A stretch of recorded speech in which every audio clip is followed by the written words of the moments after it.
Hey, you awesome folks! Thanks for taking this journey of discovery with your guide, Keith Haney. You're listening to the Becoming Bridge Builders podcast, your favorite podcast for everything from racial reconciliation to education innovation, justice reform, and leading change in the 21st century. This podcast is for people who love to be challenged with difficult topics, but want practical solutions to solve these challenging issues. Becoming Bridge Builders makes change possible. Each week on the podcast, Keith invites innovative thought leaders to share how they are building bridges in their area of expertise. You will hear breakthrough ideas and concepts that are changing the world. He's featuring guests who are best-selling authors, leaders at Microsoft, entrepreneurs, leading educators, professors, lawyers, and so many more. Listen in to learn how you can be the bridge to the change you are seeking.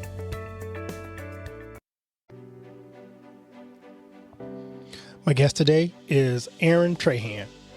Aaron has a 15-year progressive background as a senior level executive leader within public company corporate environments and early stage startups.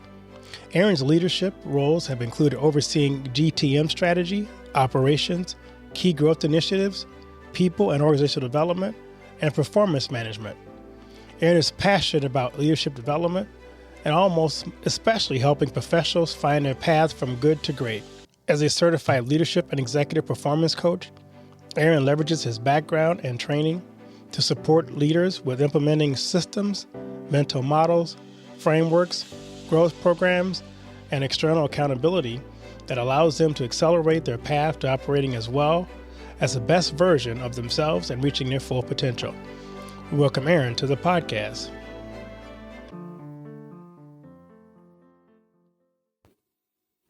Well, it's so good to have Aaron on. How you doing today, Aaron? Hey, Keith. How are you? I'm doing fantastic. Good to talk to you. You as well. Looking forward to this conversation.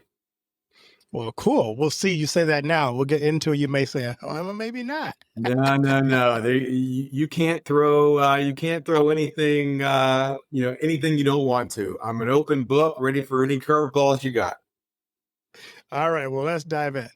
I love to ask my guests this question. What's the best piece of advice you've ever received? Ooh, the best piece of advice that I ever received was growth and comfort never coexist.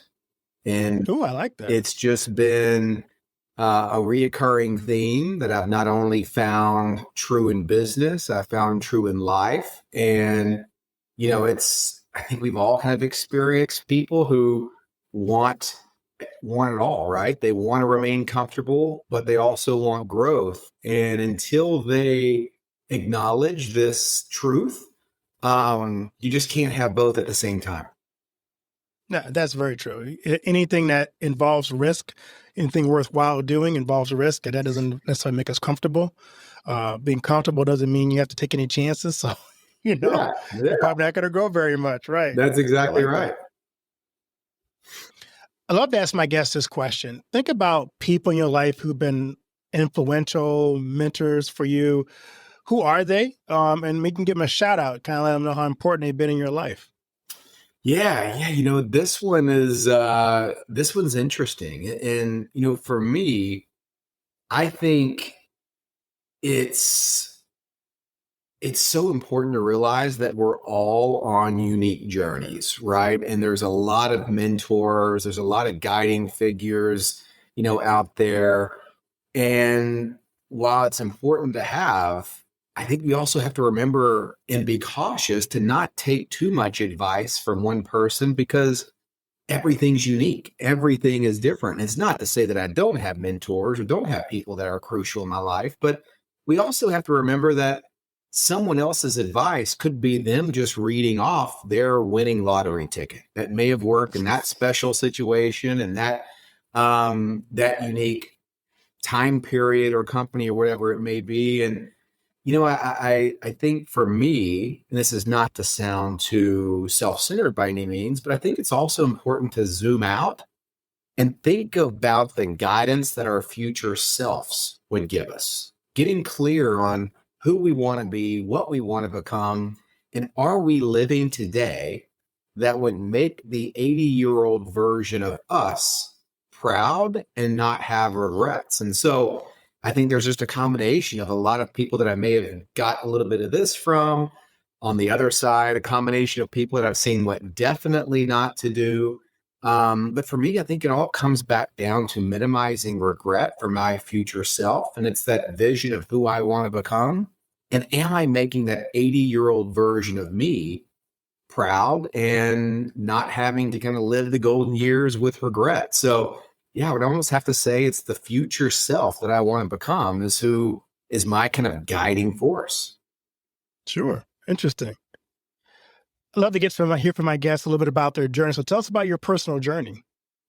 Yeah, for me, it started, growing up in a small town in Southeast Texas. And, it's very easy to kind of get caught into small town thinking, right? You grow up, you stay there, you kind of do the things that, whatever is the industry of choice for that community. And, for me, it's I always knew that I wanted to go out and do something different, do something bigger, something, really challenge myself, really find out what my true potential and capabilities were. So I eventually ended up taking a leadership role at an early age of 23, 24 years old, getting thrown into learning how to manage a $100 million business, and eventually worked my way up until I reached the point of, as the saying goes, what got you here won't get you there. And along that journey, yes, I did have a tremendous amount of success at an early age, but I knew that there was something that I wasn't quite tapping into. I got complacent. I was in my comfort zone. Probably wasn't the most coachable individual as that happens when you develop a bit of an ego.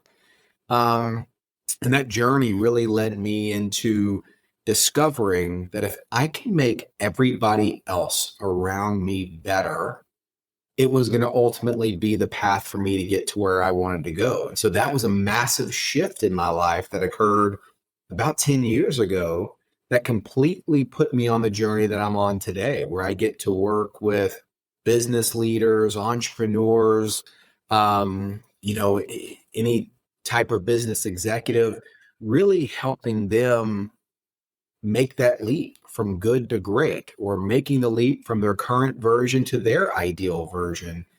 That's what, for me, on this journey we call life, that's where I was fortunate enough to stumble into. And what started off as me trying to convert a weakness into a strength developed into an interest and a passion. And then that's what gave me purpose. So that's what I'm really fortunate to have found and now be able to do on a daily basis. So that's kind of the 30,000 foot view.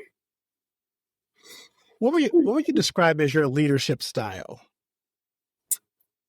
My leadership style is really going to be that balance of support and challenge. And in my experience is that when you lean too heavily on one side or the other, when you're all challenge and no support, it's not going to get those around you very, very far. You're going to have people kind of shut down and turn on you. When it's all support and no challenge, when you just kind of want to be that leader that just is liked by everybody, but you're not challenging them to be the best version of themselves, I think that can also create less than desirable results. So for me, it's approaching it and really being that support structure, understanding the individuals, understanding where they want to go, understanding why they want to go there, have them feel that I'm invested in their success. I want to remove obstacles from them achieving it, but also being the one that serves as a gravitational pull,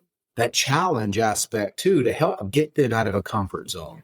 I like to help take people on the very outer edges of their current capabilities to really have them tap into the full reservoir of potential that I know is there, even if they can't see it for themselves. So I think when you balance that support with challenge, I think it always drives the best results. And the best definition I've ever heard about leadership is those people that consistently make people and situations better. And so using that background as a definition, the way that I like to lead and manage, I think when you combine those two things, you make people and make situations better by helping support and challenge those people you're responsible for leading. You're going to see more times than not, you get results that are win-win-wins for you as the leader, for them as the follower, and for whatever organization or mission that you're on. You mentioned early on about not getting trapped in your comfort zone. Yeah. Why is it so difficult for people to get out of that comfort zone? You have some thoughts about why people get stuck there? Yeah. I think, I think we're biologically wired for comfort, right? I think all the stress, the anxiety that we feel, the overwhelm, the unnerving sensations that we get is part of our wiring to say, this is uncomfortable. You're being challenged. You're kind of out on those, you're out on the ledge there. Our wiring is always meant to pull us back to stay comfortable, to not rock the boat. And, unfortunately, I think that people live their entire lives waiting for the perfect moment, the perfect opportunity. When everything's just right, then I'll go and really chase after my biggest dreams and aspirations. And the sad fact is they wait their whole lives on something that's never going to show up. There is no perfect that exists out there. And so the comfort zone is the best salesperson on the planet. It's going to convince us and sell us on every narrative possible that leaving the comfort zone, doing those scary things, leaning into what we're most fearful of, it's going to convince us to stay away from that, stay comfortable, play it safe. And the big takeaway from that is in a great book, kind of a dark title, but if we can look beyond that, it's got a great meaning. It's the top 5 regrets of the dying. And this hospice worker found throughout her career, dealing with hundreds and hundreds of people in their very last days, weeks, and months of life, the number one regret was they played life too small. When you have hindsight and clarity, you realize we only get one of these things, right? It's like, here's our one life to live on this earth. What are we going to do with it? And when you blend in to your environment, when you settle, when you become, content with the status quo, and you never really live authentically, when you never really live out and chasing after the things that are most true and your biggest dreams and ambitions, you realize at the end of the game, when there's no time left on the scoreboard, you're out of youth, you're out of energy, that's where regret really starts sitting in, wishing you would have done the things deep down you were capable of, and deep down you most wanted to do, but it was uncomfortable. And yeah, it's just a kind of a bit of a long-winded way of saying why it's so important to not get stuck settling for comfort, because as we talked about at the opening, growth and comfort never coexist. Since you're talking about a mindset shift, so you have a term I want you to kind of unpack for us. What is a performance mindset? Yeah.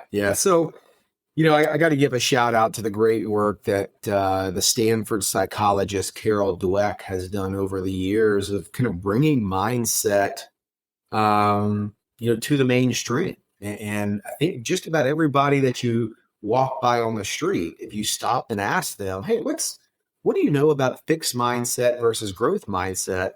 I think everybody's going to have some general level of awareness there, where fixed mindset is thinking that you either have it or you don't. You were born with it or you're not. I'm just not a morning person. So you develop that ingrained belief that you'll never be a high performer in the morning time. Whatever it is, it's just you have a belief that things are fixed. It's just the way that they're going to be. With a growth mindset, you do have a foundational belief that with the proper amount of time, energy, and effort, you can develop new skills, increase your intelligence, build new capabilities. But what so many people find out is thinking and believing won't get you very far alone. You can say all the right things. You can think all the right things. You can go on someone's LinkedIn and they may be posting all the right things. But what usually lacks is action. And so that's where the performance mindset comes in. That's where what thinking and believing is to a growth mindset, action is to a performance mindset. So it's doing the things that are required to develop and grow that make that continuous improvement and make continuous progress, because no progress in any area of life will happen just by thinking and believing. At some point, you've got to take action. And so a performance mindset speaks to those with an incredibly strong bias for action. They're okay with failing because they know that that failure is going to make them better. They live outside of the comfort zone, and they're continuously stretching and challenging themselves to find out what they're fully capable of, not resting on the accomplishments of their past. What I hear you saying then is hope is not a strategy. Hope is certainly not a strategy, and hope, thinking, believing, all the, any fill in the blank. But if there's not an action component to it, if it doesn't convert into actions, behaviors, habits, routines, whatever it may be, that actually does the work to move you forward, you're going to sit around and hope your way and think your way and believe your way into being in the exact same spot a year from now than you are right here today. Stay with us. We'll be right back. And now a word from one of our sponsors, For Freedom Mobile. If you're using AT&T, Verizon, or T-Mobile, then you're being tracked. Mobile providers collect your location, communications, internet activity, even your financial transaction. They sell that data to anyone willing to pay for it and provide it to the government without a warrant. Switch to For Freedom Mobile, and you won't ever have to worry about big tech or Big Brother tracking you through your mobile phone again. For Freedom Mobile provides secure, unlimited talk, text, and high-speed data for just $29.99 a month, and it includes free internet roaming in over 200 countries. Sign up for the service by visiting forfreedommobile.com and using the promo code BRIDGEBUILDERS to get your first month for only $9.99. See forfreedommobile.com for details, just like the number 4, freedommobile.com.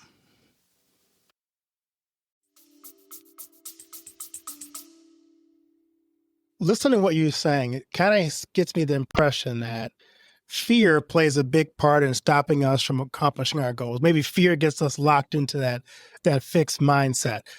How would you help someone overcome fear to really get into a growth mindset?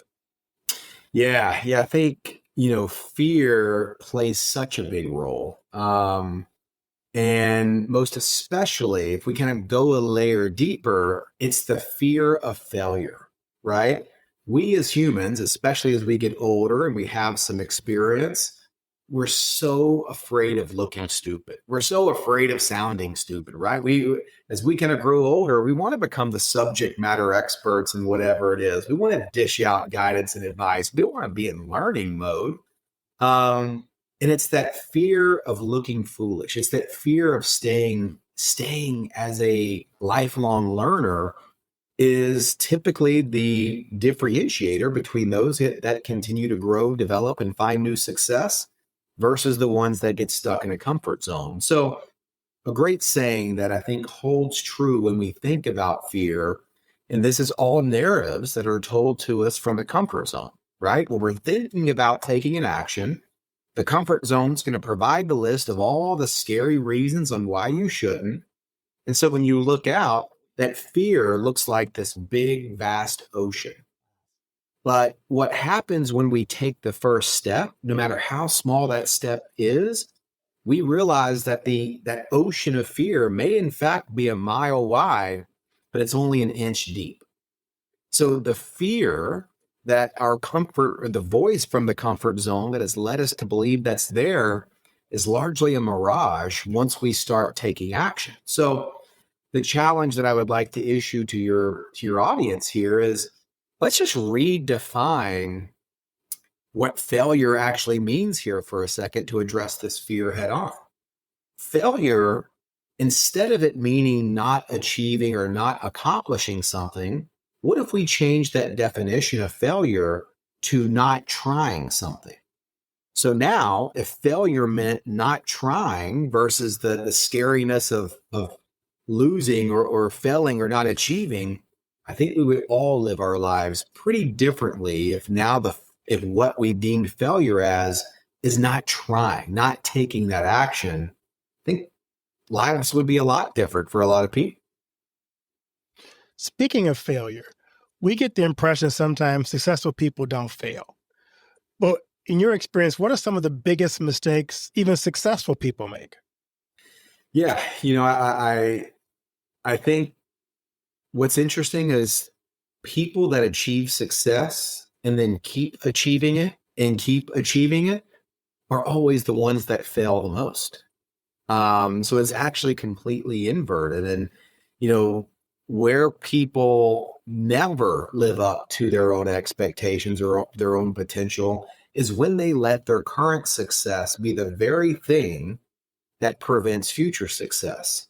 Let's go back to the lessons we learned as kids, right? It's like, yeah, you work real hard, you make a lot of progress, so that then what? So you then don't have to work very hard. Then you can kind of take off, kick your feet up on the desk. And so you work hard today so you don't have to work hard in the future. That's kind of ingrained in all of us, right? So what happens when we start tasting that success? What happens when we get the job, the title, the status, the income that we want? That natural wiring is there to tell us you've made it, you've arrived, you've got this whole thing figured out. Now you can start playing it more safe. Now you can start taking your foot off the accelerator. And the second that you start relieving that is the start of your eventual decline. Because look around us, our relationships, people, society, culture, business, whatever it is, nothing stays the same. There is no such thing as the status quo, right? Things may not be changing very fast, but you can better believe it's in fact changing. So if you reach a certain level of success and say, this is good, I'm going to put it in cruise control, that's the start of your decline. And it may be slow and it may be gradual, but when you start thinking that way, you aren't going to be growing and developing more in the future. I just heard a podcast with someone talking about retirement and how the statistics say that when you retire, literally stop working and go to that mindset of I've achieved, now let me kind of just coast, there's been a real dip, a steep decline in people's mental health and their physical health once they just stop living with a purpose. That's right. So you're right. It's like when you do get to that point and you start to, you can't just plateau and stay there. As soon as you plateau, you either have a choice of going up or going down. So you can't stay on that cliff for too long. Yeah, it's 100%. And, I'm not sure how much you know about the concept of blue zones, where, scientists have identified, I think now 7 or 8 different spots around the world that are now considered blue zones, where on a per capita basis, they have an astronomically higher average of people who live over 100 years old. And it's fascinating. It's just in many of these places, we can look at Okinawa in Japan as an example. They don't even have a word for retirement. There's kind of no such thing, right? And so it's like, sure, you may leave your career, but you immediately go into helping run community programs, developing a neighborhood garden, whatever it is. But there is something that is providing that pulse of life, that energy, that purpose when your feet hit the ground after getting out of bed in the morning. It's not just walking around like a zombie and doing the same thing every single day for the next 10 years. There's something that's continuing to push them forward. So they don't even have a word for retirement in Japan. It's kind of like, sure, you may not be going to your day job that made up your career, but you're going to start doing something else that has meaning, that has impact, and has purpose. So you're exactly right. It's just kind of, we, for whatever reason, have been led to believe it's like you work hard up front, so you then don't have to work hard. You just kind of, take the time off and just kind of float around.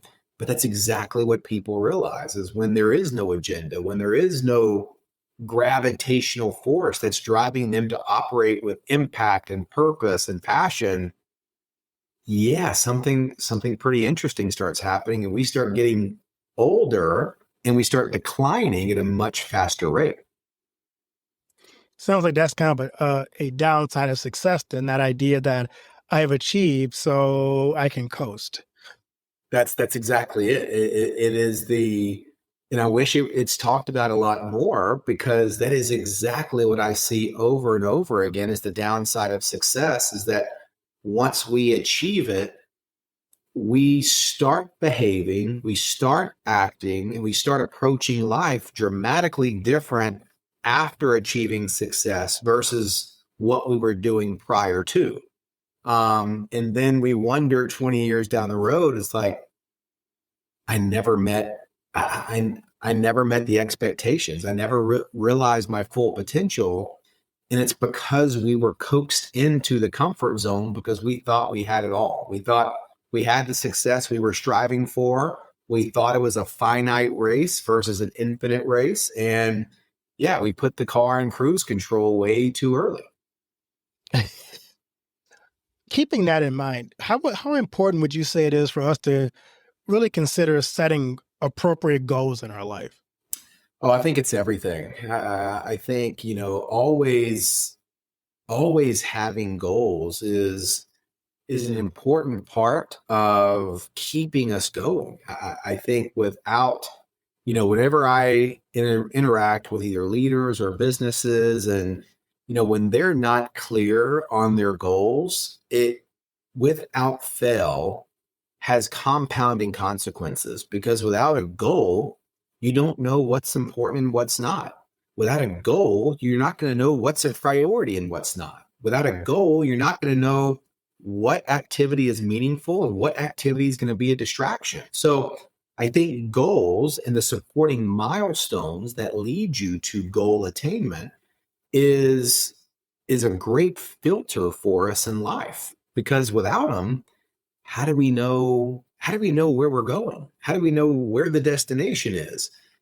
I kind of use I use the Google Maps analogy. If you take out your phone, for Google Maps to work at all, you have to have two critical data points. You must know your current location and you must know your destination. If you don't have one of those two things, there's nothing you can do to help Google help you generate a route that's going to get you to where you want to go.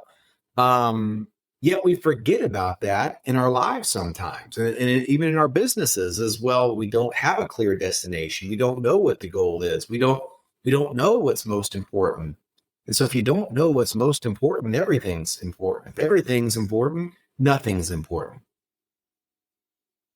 Saying that, what are some best practices we can put into place to set appropriate? Because it's hard for people to set goals sometimes. So what have you experienced as some best practices in setting goals? Yeah, I'll answer this as one big blaring siren of a warning for anybody listening to this. And that's 90+% of goals that fail for one of two reasons. In some case, people make both mistakes at the same time.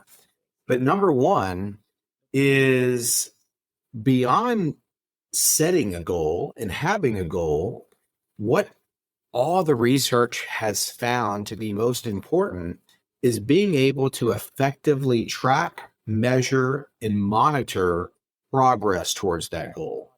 There was a research report conducted by the High Performance Institute, and what they found was amazing. In a survey and research done over 19,000 studies, they found that the cohort of people that had a goal, that had no tracking system, didn't perform any better than the cohort of people who didn't have a goal to begin with. So said differently, if you're not going to put just as much focus on your tracking and measuring system as you do setting the initial goal, it's almost going to be like you don't even have a goal to begin with. So tracking and measuring, I can't stress enough, is wildly important if you're serious about actually attaining the goal. And then number I love that. two is making sure that there's strong alignment between your long-term vision and your short-term priorities. And what that means is, look, we're all busy. Life happens, work happens, things happen. And so instead of being reactive and fighting fires all day long and losing focus of the long-term vision, I really advise and suggest that you develop systems to where you always keep the long-term vision top of mind and use that as a filter of all the things that show up on your daily, weekly, monthly to-do list, and ensure that these things are going to lead to progress towards your long-term vision. Make sure there's tight alignment there, because if you wake up and look back over the past 2 weeks, 1 week, whatever it may be, and you find that things that you were spending the vast majority of your time on had no affiliation and alignment to your long-term vision, it's far more common than you would believe. And so long-term vision to short-term priority alignment is the second one, on top of ensuring you have really solid programs to be able to measure and monitor your progress toward your goal. That's great. I'm kind of curious, as you talk about this, as you seem you're really excited about this and what you do. What are you most excited about in this season of your life? I'm most excited about being able to make a larger, more meaningful, more measurable impact on others than I feel I've been able to at any other point in my career.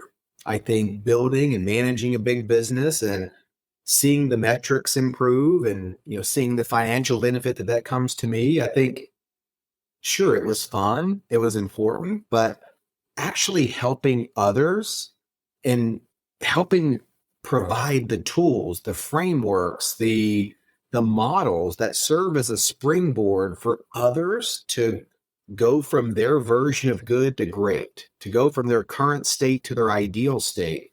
When I get to show up and see that in individuals on a nearly daily basis, I just can't put into words the type of fire that gives to me to keep going and keep doing what I'm doing. And it's really being of service to others that helps them achieve the things that they may have even been unsure of themselves of whether they would be able to achieve or not. I get a deep, deep sense of purpose doing that work. Sounds like you're a big Jim Collins fan too. Love Jim Collins. He's got, the good to great framework is, he speaks about it in terms of businesses making that leap. But when we zoom out, what are businesses made up of? Sure, there's products, sure, there's facilities, sure, there's equipment, but it's the people. And it's extraordinarily difficult for a business to reach good to great status if the people inside that business themselves are not becoming good to great. It's what I'm working with entrepreneurs on every single day, is for you to be able to grow and scale a business. You're only going to be able to grow and scale a business to the extent that you can grow and scale yourself. And I think those that squeeze the absolute most out of life are the ones that are continuously trying to make a bigger impact, scale themselves, grow themselves, and then be that growth force for their teams and those other people. And so I love being able to see and be across the table or be across the screen, helping one person make that leap that I know is going to turn around and probably have an impact on 50, 100, 200 other people, of being that positive influence and, helping be the change that I want to see, which is the world is just in desperate need of more great leaders. There's just far too many bad leaders out there. And so if my approach is helping good leaders become great leaders, one meeting at a time, I think it's work that's valuable. I'm going to give you a platform, 30 seconds to speak to those leaders who aren't great. What would you tell them in 30 seconds? Yeah, I think it's very simple. Life is way too short to not operate at your full potential. Let me say that again. Life is too short to not operate at your full potential. Go back and look at that book that I mentioned earlier, The Top 5 Regrets of the Dying. They didn't regret taking risks. They didn't regret chasing after their dreams. They didn't regret going from good to great. They regretted not making the effort to get there. Don't be one of those ones that wake up at 80 years old on that rocking chair on your front porch, regretting what you didn't do. Start now. Love it. What do you want your legacy to be? You know, I look at my legacy and I feel that I've got 3 really, really important jobs. One is continuing to work on and build the craft that it is that I'm helping other leaders become better leaders. I want to have a strong legacy there, but that's not my only job. I think my other job is also to be a great father to my 2 kids and a great husband to my wife. And so when I think about my 3-legged stool, is I don't want to be great in one area and have to sacrifice the other 2. I'm of the belief that with the proper amount of focus, the proper amount of intention, and being deliberate about being progressively great in all 3 of those fronts, to me, that's what a successful legacy is all about. When you can make people and situations better on those 3 fronts, for me, is without a shadow of a doubt, way back when someone's toasting my name saying, yeah, that's a guy that showed up every single day to be a force for his clients, to be the best husband to his wife, and be the best father of his kids that he could be. Love it. Anything I haven't asked you that we should cover? No, I think it's all about what we kind of talked about is don't get stuck in the comfort zone. Find the best version of you. Great.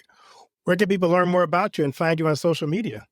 Yeah, performancemindsetcoaching.co is the name of my website. Highly encourage, take a look. You'll learn more about my methodologies, my programs, and how I help people. And then, feel free to connect on LinkedIn. That's where I spend most of my time and trying to provide as much value as I possibly can there. Well, thanks for the great conversation, Aaron, and keep pouring into leaders because I know, because you said we need more leaders. And the more leads we have, the more potential impact we can have on the world. So thank you for what you do. Absolutely. Thanks for the time.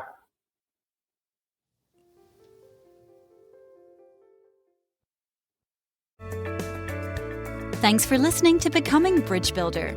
If you enjoyed this episode and want to help support the podcast, please subscribe and share it with others. Post about it on social media or leave a rating and review. To catch all the latest from me, you can follow me on Instagram at @bkeithhaney and on Getter and Twitter @RevHeadpin or on his website at alightbreaksthrough.org. Thanks again and tune in next time. Do you know that most entrepreneurs hit a revenue ceiling and have no idea why? They're working harder, spending more money, running more ads, but revenue stays flat. My friend Dr. Noah St. John calls this the invisible break. He's giving our listeners a free revenue ceiling audit to help you see what's really holding you back. You'll get a free 30-day membership to Noah Bot, giving you access to Dr. Noah's 30 years of experience to help you reach your next level.